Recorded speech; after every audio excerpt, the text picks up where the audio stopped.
اس کے علاوہ جودھپور کا راجہ مالدیو تھا۔ گجرات سے بھی خطرہ اٹھ سکتا تھا، لیکن گجرات میں ان دنوں ایک طرح کی خانہ جنگی شروع تھی، لہٰذا گجرات سے فی الفور کسی قسم کا کوئی خطرہ اور خدشہ نہیں تھا۔ دہلی سے نکل کر ستلج کو عبور کر کے پنجاب میں شیر شاہ فی الفور داخل نہیں ہونا چاہتا تھا۔ اگر شیر شاہ سوری فوراً ہی ستلج کے پار اپنے لشکر کو لے جاتا تو مغل ذاتی تحفظ کے لیے متحد ہو کر شیر شاہ سوری کے خلاف اس طرح لڑتے جیسے چیتا گھر جانے پر عاجز ہو کے لڑتا ہے۔ شیر شاہ سوری بڑے صبر اور تحمل سے کام لے رہا تھا۔ وہ جانتا تھا کہ مغلوں میں اتحاد اور اتفاق تھوڑی دیر کے لیے ہوتا ہے، اس کے بعد وہ پھر نا اتفاقی اور نفاق کا شکار ہو جاتے ہیں۔ ہندوستان کے حکمران کی حیثیت سے دہلی میں داخل ہونا شیر شاہ سوری کے لیے گویا کم سنی کے خوابوں کی تعبیر تھی۔ دہلی جو کبھی اس کی ذاتی جائیداد سہسرام سے بہت دور تھی، اب وہی دہلی شیر شاہ کے قدموں میں تھی۔ یہ شیر شاہ سوری کی ڈھلتی عمر کی آخری بہار تھی، حالانکہ اس کی سیاسی زندگی کا اوج کمال تھا۔ جب شیر شاہ سوری دہلی میں داخل ہوا تو دارالسلطنت نے اپنے آقا کی اس تبدیلی پر جشن منایا۔ شیر شاہ سوری جب اپنے لشکر کے ساتھ دہلی میں داخل ہوا تو دہلی کی ایک بڑھیا نے یہ کہہ کر دہلی کے ہر فرد کے جذبات کی ترجمانی کر دی کہ آخر دہلی کو اپنا شاہر مل گیا۔ اس بڑھیا نے شیر شاہ سوری کی شان میں یہ الفاظ اس کے پس پشت کہے۔ اس صدی کی اس ضعیفہ کے دماغ میں شاہر کی تصویر موجودہ زمانے کے کسی نمائشی شاہر کی نہیں بلکہ قرون وسطیٰ کے زبردست شاہر کی تھی، جو اپنے عورت کی حفاظت کرتا تھا، پرورش کرتا تھا اور ساتھ ہی ساتھ چابک سے مرمت بھی کرتا تھا۔ تصویر ایک ایسے شوہر کی تھی، خواہ وہ جوان ہو یا سن رسیدہ، خوبصورت ہو یا کہ کریہ صورت، لیکن منصف مزاج ہو۔ لہٰذا اگر دہلی نے شیر شاہ سوری کی آمد پر جشن منایا، شیر شاہ سوری کی تعریف کی، اسے پسند کیا، تو یہ کوئی تعجب کی بات نہیں، اس لیے کہ دہلی کے لوگ شیر شاہ سوری کی سیرت سے پہلے ہی واقف تھے۔ انہیں امید تھی کہ شیر شاہ سوری دہلی کی بہتری اور بھلائی کے لیے ہی کام کرے گا۔ شیر شاہ سوری کے دہلی میں دخول کے وقت دہلی کے شاعر اعظم جائسی نے بھی شیر شاہ کو اپنی ہندی شاعری میں بہترین خراج تحسین پیش کیا۔ گو اعظم جائسی شیر شاہ سوری کا درباری شاعر نہ تھا اور وہ دنیاوی سرپرستی سے بے نیاز تھا، لیکن اس نے شیر شاہ کو منصف مزاج، سخت، جلیل القدر حکمران بتایا ہے۔ جائسی کے ان الفاظ میں گویا ہندوستان کی روح گھول دی ہے۔ وہ شیر شاہ سوری کو مخاطب کرتے ہوئے لکھتا ہے، بادشاہ تم جگت گئے، جگت تمہارا محتاج۔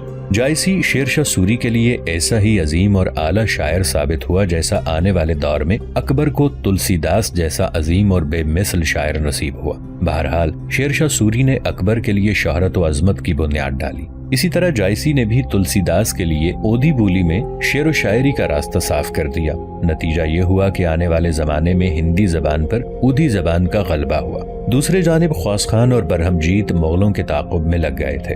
خواص خان اور برہم جیت کے آگے آگے ان گنت مغل گھرانے دوابہ، آگرہ اور دہلی چھوڑ کر اپنی جان بچانے کے لیے بھاگتے چلے جا رہے تھے۔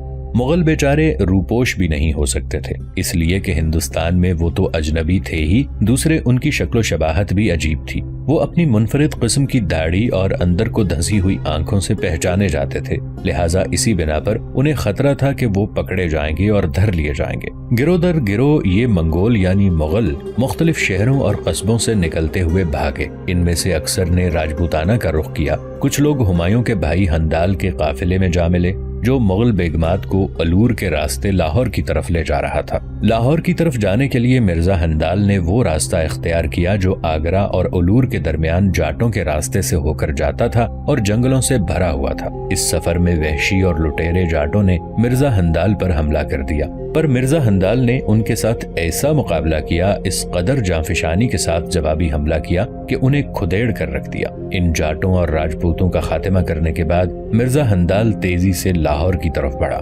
دوسری جانب ہمایوں بھی اپنے بچے کچھ لشکر کے ساتھ ریواڑی پہنچا۔ ریواڑی رک کر کچھ دن اس نے سوچ و بچار کیا، اس کے بعد اس نے فیصلہ کر لیا کہ وہ بھی اپنے بھائی مرزا ہندال کے پیچھے پیچھے لاہور کا رخ کرے گا۔ ریواڑی سے لاہور جانے کے لیے ہمایوں رہتک کی طرف چل دیا۔ رہتک دہلی سے 44 میل مغرب میں ہے اور ہمایوں مئی کے مہینے میں وہاں پہنچ گیا۔ رہتک ہمایوں کے تسلط میں نہیں تھا بلکہ صوبہ ہریانہ کا ایک حصہ تھا، جسے ہمایوں نے شہنشاہ کی حیثیت سے ایک قصیدے کے انعام میں اپنے بھائی مرزا کامران کو بخش دیا تھا۔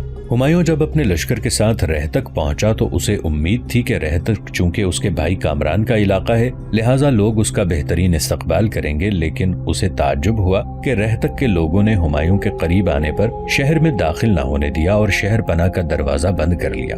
اپنے لشکر کے ساتھ ہمایوں نے رہتک کے باہر پڑاؤ کر لیا۔ اسی پڑاؤ کے دوران ہمایوں کا بھائی مرزا ہندال بھی الور سے رہتک پہنچ گیا تھا۔ رہتک کے لوگوں کا رد عمل دیکھتے ہوئے ہمایوں کے لشکر نے شہر پر حملہ کر دیا اور شہر کے محافظ دستے کو قابو کر کے شہر پر انہوں نے قبضہ کر لیا۔ اس حملے کا منشا یہ نہ تھا کہ ہمایوں اس شہر میں ٹھہرنا چاہتا تھا، بلکہ یہ اس نے اپنی عزت اور آبرو بچانے کے لیے کیا تھا۔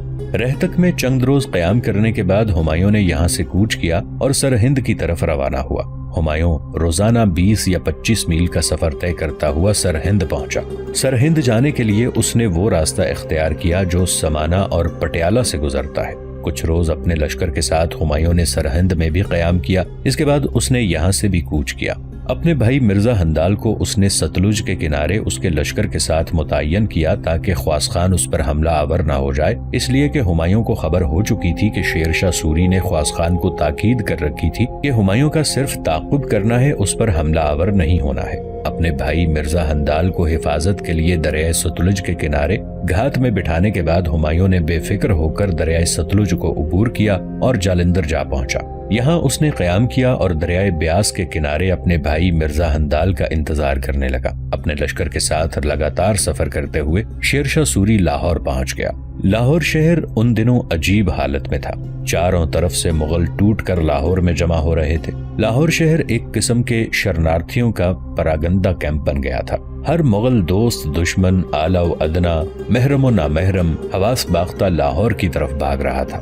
مرزا عسکری اور مرزا کامران جو ماضی میں ہمایوں کے ساتھ ناراض ہو گئے تھے، وہ بھی اپنے اپنے حصے کے لشکریوں کے ساتھ ہمایوں سے لاہور میں آن ملے۔ ہمایوں اور اس کے بھائیوں کے لاہور پہنچنے پر فضا کچھ بدلی دکھائی دینے لگی۔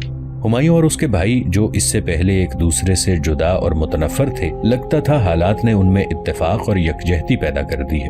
لاہور پہنچ کر ہر شخص صلح اور مصالحت کی بات کرنے لگا۔ ان حالات میں ہمایوں کے لاہور پہنچنے کے ایک ہفتے بعد ہمایوں کی صدارت میں رشتہ یگانگت اور یکجہتی کو مضبوط کرنے کے لیے مغلوں کا ایک جلسہ ہوا۔ ہمایوں نے اپنے شاہی اختیارات اس مجلس کے حوالے کر دیے۔ اس جلسے کی کارروائی کا بھی عجیب منظر تھا۔ مغلوں کا یہ جلسہ پٹھان جرگے کی طرح نہیں تھا جس کا فیصلہ ہر خاص و عام پر لازم ہوتا تھا، خواہ وہ اس فیصلے سے متفق ہو یا نہ ہو۔ جلسے کی کارروائی شروع ہونے سے پہلے ایک تذکرہ یعنی اتفاق و اتحاد کا عہد نامہ تحریر کیا گیا، جس پر تمام مغل سرداروں اور ہمایوں کے علاوہ ہمایوں کے بھائیوں نے بھی دستخط کیے۔ اس کے بعد اس مجلس کو مخاطب کرتے ہوئے ہمایوں نے اپنا خطبہ پیش کیا۔ اس خطبے کا لب لباب یہ تھا کہ مغلوں کو شیر شاہ سوری کے ہاتھوں ذک اٹھانے کے بعد آپس میں باہمی اتحاد اور اتفاق کو ترک نہیں کرنا چاہیے۔ ہمایوں نے اپنی تقریر ختم کی۔ ہمایوں کے بھائیوں اور دوسرے سالاروں میں وہی پرانی نا اتفاقی عود کرائی۔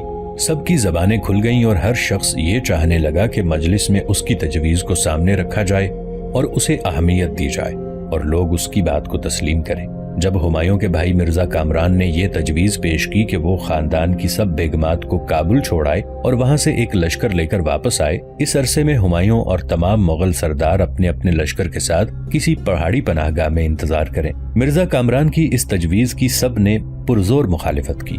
کوئی نہیں چاہتا تھا کہ بیگمات کو مردوں سے علیحدہ کر دیا جائے۔ اس پر مرزا ہندال نے ہندوستان کو دوبارہ فتح کرنے کی قابل تعریف تجویز پیش کی۔ اس کا یہ کہنا تھا کہ شیر شاہ سے لڑنے کا ارادہ ملتوی کر دیا جائے۔ سب سے پہلے سندھ کو فتح کر کے کچھ کے راستے گجرات پر قبضہ کر لیا جائے، وہیں تب تک انتظار کیا جائے جب تک کہ حملہ کرنے کا کوئی اچھا موقع ہاتھ نہیں آتا۔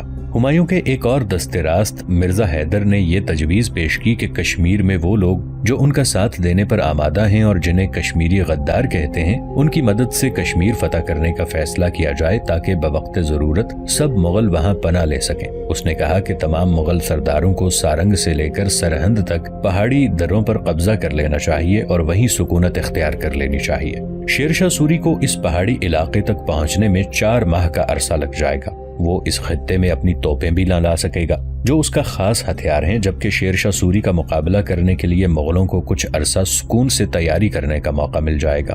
ہمایوں کے بھائی مرزا کامران نے اس تجویز کو ناقابل عمل بتایا اور کہا کہ اس سے 2 لاکھ خاندان تباہ ہو جائیں گے۔ ادھر مرزا ہندال سندھ فتح کرنے کے خواب دیکھ رہا تھا، ادھر مرزا عسکری اپنے بھائی مرزا کامران کی رائے سے اتفاق رکھتا تھا، جبکہ خود ہمایوں کو اپنے دستے راست مرزا حیدر کی تجویز پسند تھی۔ بہرحال کافی تو میں کے بعد یہ اجلاس ختم ہو گیا۔ اس کے بعد ہمایوں اور دوسرے مغل سرداروں کے درمیان پہلے سے بھی زیادہ دل شکنی اور اختلافات پیدا ہو گئے۔ ہر فرد اپنا راستہ تلاش کرنے لگا۔ اس موقع پر ہمایوں کا اپنے بھائیوں اور دیگر سالاروں پر رعب ختم ہو گیا، جس کی بنا پر وہ اور بھی زیادہ غمزدہ اور ناشاد ہو کر رہ گیا۔ ان حالات میں ہمایوں نے شیر شاہ سوری کے ساتھ سمجھوتا کرنے کے لیے آخری کوشش کرنے کا ارادہ کیا۔ اس نے اس کام کے لیے مظفر بیگ ترکمان اور قاضی عبداللہ کو چنا۔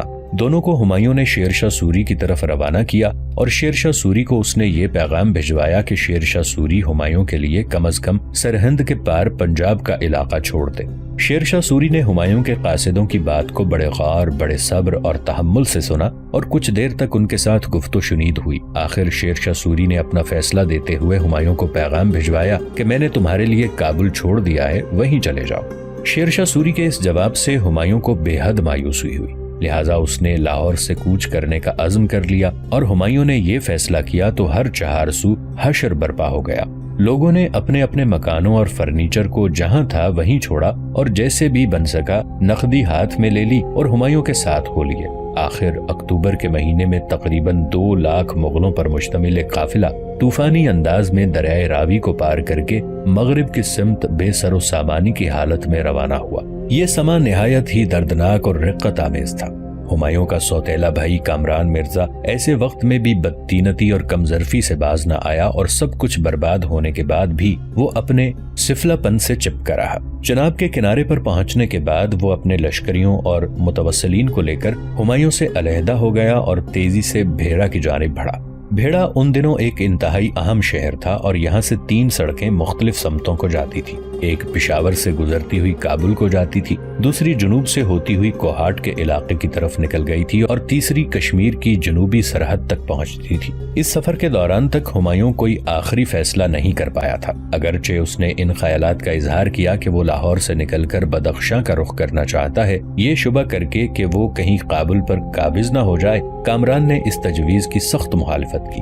ہمایوں اپنے بھائی کے شبے کو تاڑ گیا، پھر اس نے اس بات کا کبھی ذکر نہیں کیا۔ وہ بابر کی ایسی نیک تینت اولاد تھا کہ اس کو یہ گوارا نہ تھا کہ جو کچھ اس کے والد نے اس کے چھوٹے بھائی کو دیا تھا وہ اس کو چھین لے۔ وہ اتنا ایماندار تھا کہ جو دست راست سے ایک بار دے چکا تھا اس کو لینے کی کبھی سوچتا بھی نہ تھا۔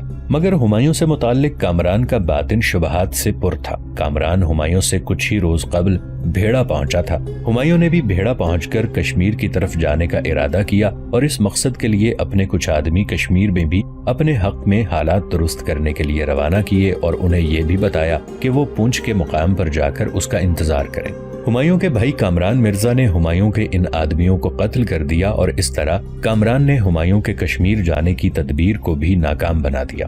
ہمایوں کو جب اپنے ساتھیوں کے قتل کی خبر ہوئی تو اسے بڑا دکھ ہوا، اس سے اسے اپنی توہین کا بھی احساس ہوا۔ اس موقع پر ہمایوں کے ساتھی طیش میں آ گئے اور ان میں سے کچھ نے کامران کو قتل کرنے کا ارادہ کر لیا۔ اگر ہمایوں نے اپنے سوتیلے بھائیوں کے ساتھ برادرانہ بلکہ پدرانہ سلوک نہ کیا ہوتا تو ایسے نازک موقع پر ہمایوں کی حالت ایسی ناگفتہ نہ ہوتی۔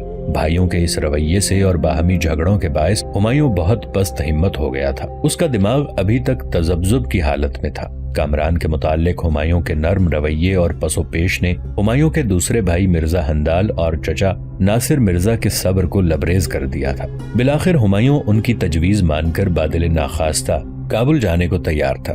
اس مقصد کے لیے ہمایوں نے جہلم کے مشرقی کنارے سے ہوتے ہوئے جنوب کی سمت کوچ کر دیا۔ کچھ منزلوں تک مرزا ہندال ناصر مرزا نے ہمایوں کا ساتھ دیا، بعد ازاں شاید بے مروتی کے جذبے سے سرشار ہو کر دونوں علیحدہ ہو گئے۔ اسی اثنا میں ہمایوں کو یہ خبر پہنچی کہ شیر شاہ سوری کا ایک لشکر اس کے تعاقب میں لگا ہوا ہے۔ ان حالات میں ہمایوں کے پاس اس کے علاوہ کوئی چارہ کار نہ رہا کہ وہ مغرب کی سمت بھاگے اور دریائے جہلم عبور کر کے اس پار چلا جائے۔ اپنے بھائیوں اور چچا کی بے وفائی سے تنگ آ کر آخر وہ خوشاب کی طرف بڑی تیزی سے روانہ ہوا۔ خوشاب بھیڑا سے جنوب مغرب میں 40 میل کے فاصلے پر ہے۔ ہمایوں شاید خوشاب پہنچ کر اپنے آپ کو محفوظ کرنا چاہتا تھا، لیکن اس کا بھائی کامران بھی بڑی تیزی سے خوشاب کی طرف بڑھ رہا تھا۔ کامران ہمایوں سے 2-1 روز قبل ہی خوشاب پہنچ گیا۔ یہاں ہمایوں سے اتفاقاً ملاقات ہو گئی، مگر ان کی کشیدہ خاطری اور بھی زیادہ ہو گئی اور کامران کی بدطینتی صاف سامنے آ گئی۔ سندھ نہ جا کر ہمایوں جو مغرب کی طرف مڑا تھا، اس سے کامران کے دل میں یہ بات بیٹھ گئی کہ ہمایوں نے کہیں سندھ کی بجائے کابل کا رخ نہ کر لیا ہو اور کابل اور قندھار پر قبضہ کرنے کا ارادہ نہ ہو، کیونکہ کابل اور قندھار کامران کی عملداری میں تھے۔ ان خیالات کے تحت کامران نے ہمایوں کو اور ذلیل کرنا چاہا۔ اس موقع پر اس نے شاہی لقب اختیار کر لیا اور اپنے نام کا خطبہ بھی خوشاب میں پڑھوایا۔ اسی دوران انہیں یہ خبریں ملیں کہ شیر شاہ سوری ان کے پیچھے لگ گیا ہے، لہٰذا دونوں خوشاب سے نکل کر دریائے سندھ کی طرف بھاگے، یہاں تک کہ وہ ایک تنگ درے کے پاس پہنچ گئے۔ یہ درہ خوشاب میں نمک کی پہاڑیوں کے اندر تھا۔ اس درے سے دو جانب سڑکیں جاتی تھیں، ایک جنوب میں ملتان کو، دوسری کوہاٹ سے ہوتی ہوئی کابل کو۔ اب کامران کو یہ شک ہوا کہ اگر ہمایوں کی فوج درے میں پہلے داخل ہو گئی تو اس کو درے کے پاس رکنا پڑے گا، اور ممکن ہے کہ ہمایوں کابل کا ارادہ کرے اور کوہاٹ کے علاقے کے بیچ سے ہوتا ہوا کابل پر قبضہ کر لے۔ مگر یہ خیال تو ہمایوں کے وہم و گمان میں بھی نہیں تھا۔ پھر بھی یہ فیصلہ کرنے کے لیے کون پہلے درے پہنچ کر اسے پار کرے، دونوں میں گفت و شنید ہوئی۔ جب کوئی فیصلہ نہ ہو سکا تو تلواریں بے نیام ہو گئیں۔ ہمایوں کے لیے تو سبقت کا سوال یوں تھا کہ وہ عمر میں کامران سے بڑا تھا اور پھر بادشاہ بھی تھا۔ ادب کا بھی یہ تقاضا تھا کہ وہ درے میں پہلے داخل ہو۔ ہمایوں ویسے بھی بڑا خوددار تھا، اپنی مصیبت میں اس کو اپنی خودداری کا بڑا لحاظ تھا۔ جب وہ آگرے سے بھاگ رہا تھا تو اتفاقاً اس کے ایک وفادار ساتھی فخر نے اسے اپنا گھوڑا ہمایوں سے آگے بڑھا دیا۔ اس بے ادبی کی سزا قتل ہوتی، مگر ہمایوں نے ضبط سے کام لیا۔ ہمایوں چھوٹے چھوٹے معاملوں میں تو اتنا باخبر اور بضد تھا، مگر قسمت کی گردش کی جانب سے لاپرواہی کی وجہ سے اس کو یہ دن دیکھنا نصیب ہوا۔ بالآخر اس ناخوشگوار واقعے کے فیصلے ایک بزرگ لشکری کے ذمہ ڈال دیا گیا۔ دونوں فقیروں نے اس معاملے کا حل اسی پر چھوڑ دیا تھا۔ اس فقیر منش لشکری نے اپنا فیصلہ ہمایوں کے حق میں دے دیا، لیکن یہ صاف بتا دیا کہ یہ ترجیح اس لیے نہیں ہے کہ ہمایوں بادشاہ ہے، بلکہ اس لیے کہ وہ کامران کا بڑا بھائی ہے۔ بہرحال ہمایوں کی رہنمائی میں مصیبت زدہ مغلوں نے درہ پار کر لیا اور چند میل دور جا کر جہاں سڑک دو حصوں میں تقسیم ہو جاتی تھی، وہاں دو بھائی ایک دوسرے سے جدا ہو گئے۔ کامران کابل کی طرف چلا گیا تھا، جبکہ ہمایوں دریائے جہلم کے مغربی کنارے پر سفر کرتا ہوا ملتان کے اس پار تک پہنچ گیا جس کے نزدیک جہلم اور چناب کا سنگم ہے۔ اس نے دریا کو پار کیا اور ملتان کے درمیان کسی جگہ سے پار کیا ہوگا۔ وہ ارادتاً ملتان سے بچ کر نکلنا چاہتا تھا اور اسے اندیشہ تھا کہ مبادا اس کی نقل و حرکت میں شیر شاہ سوری کے لشکری مداخلت کریں۔ اس طرح سفر کرتے ہوئے ہمایوں صحیح سلامت شعبان کے مہینے میں اچ پہنچ گیا۔ شیر شاہ سوری نے ہمایوں کے تعاقب میں خواص خان کو لگایا تھا۔ اس نے ہمایوں کا سرہند تک تعاقب کیا۔ خواص خان کو شیر شاہ سوری کا یہ حکم تھا کہ بس ہمایوں کا تعاقب کرنا ہے، اس پر حملہ آور نہیں ہونا۔ شیر شاہ سوری کا مقصد یہ تھا کہ ہمایوں کو سلطنت سے باہر نکال دیا جائے تاکہ آئندہ وہ اس کے لیے کوئی مصیبت کھڑی نہ کرے۔ سرہند تک ہمایوں کا تعاقب کرنے کے بعد خواص خان نے سرہند میں اپنے لشکر کے ساتھ پڑاؤ کر لیا تھا اور شیر شاہ سوری کے اگلے حکم کا انتظار کرنے لگا تھا۔ دوسری جانب 1540 عیسوی کی برسات میں شیر شاہ سوری کو اس کے جاسوسوں نے لاہور سے تواتر کے ساتھ پوری خبریں تفصیل کے ساتھ روانہ کی۔ ان خبروں کے ملنے کے بعد شیر شاہ سوری نے دریائے بیاس پر واقع مغل چوکیوں پر حملہ آور ہونے کا ارادہ کیا۔ ساتھ ہی اس نے تیز رفتار قاصد سرہند کی طرف خواص خان کو بھجوائے اور خواص خان کو حکم دیا کہ وہ سرہند سے نکل کر ہمایوں کے تعاقب میں لگ جائے۔ انہی قاصدوں کے ذریعے شیر شاہ سوری نے سرہند اور اس کے آس پاس کا علاقہ خواص خان کو بخش دیا تھا اور خواص خان کو حکم نامہ بھجوایا کہ سرہند اور اس کے گرد و نواح کا علاقہ اس کا ہے۔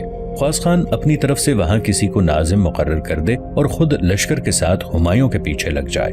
بس خواص خان نے اپنے ایک قابل اعتبار شخص کو سرہند میں انتظامی امور کے لیے چھوڑا اور خود اپنے لشکر کے ساتھ ہمایوں کے تعاقب میں لگ گیا۔ دراصل شیر شاہ سوری کا ہمایوں سے لڑنے کا کوئی ارادہ نہیں تھا۔ وہ یہی چاہتا تھا کہ ہمایوں اس کے لشکریوں اور ساتھیوں کو دریائے سندھ پار کرنے میں کوئی مزاحمت نہ کی جائے۔ اس کے بعد یہ خوف تھا کہ کہیں ہمایوں سندھ یا کشمیر نہ پہنچ جائے، جیسا کہ مرزا ہندال اور مرزا حیدر چاہتے تھے۔ چنانچہ شیر شاہ سوری نے تعاقب کی اس قسم کی تجویز بنائی تھی جس سے مغلوں کو سندھ یا کشمیر میں جائے اقامت حاصل کرنے کی کوئی گنجائش باقی نہ رہے۔ اس سوچ کے تحت اکتوبر کے تیسرے ہفتے میں شیر شاہ نے ستلج پار کر کے لاہور کا رخ کیا۔